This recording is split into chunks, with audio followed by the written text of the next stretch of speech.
today's episode of Dude, Man Bikes. We're going to have Lucas and Jared teaching you 3 easy steezy tricks to learn the mountain bikes.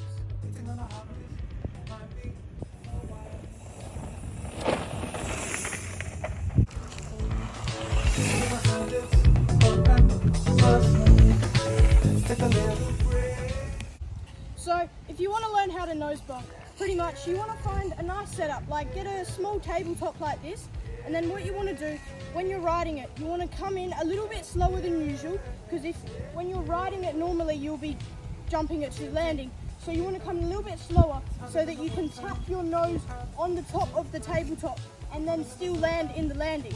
So what you want to do is you want to come up the lip, like your normal neutral position, and then when you're riding up it, you want to push your arms down to get your front wheel to touch the top of the tabletop, and then you want to pull it back up and then land in the landing.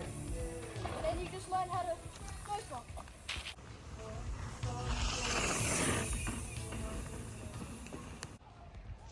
So when you get better at doing nose bumps and you get really comfortable controlled, you can get a little bit more steezy by doing a nose bump to manual, like what I just did.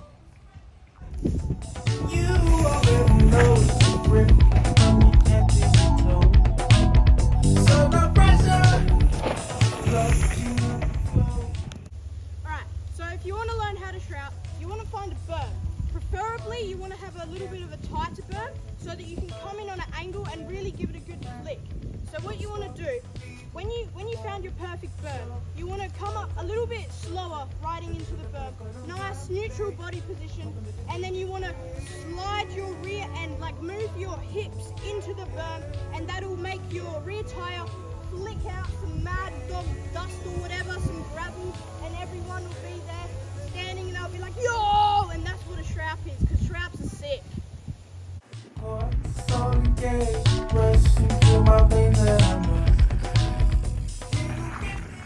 important thing for doing a whip/tabletop like what I just did is carving up the lip.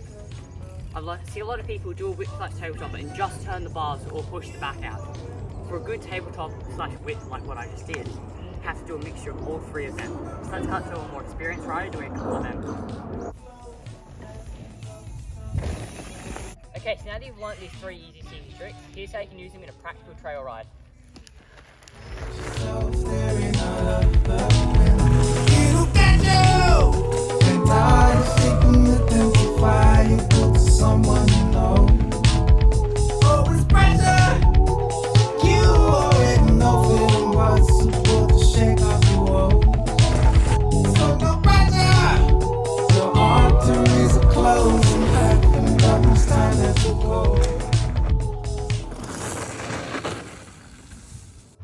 So that wraps up today's episode of Dude, Man Bikes. Check in us next week to learn some jibby tricks.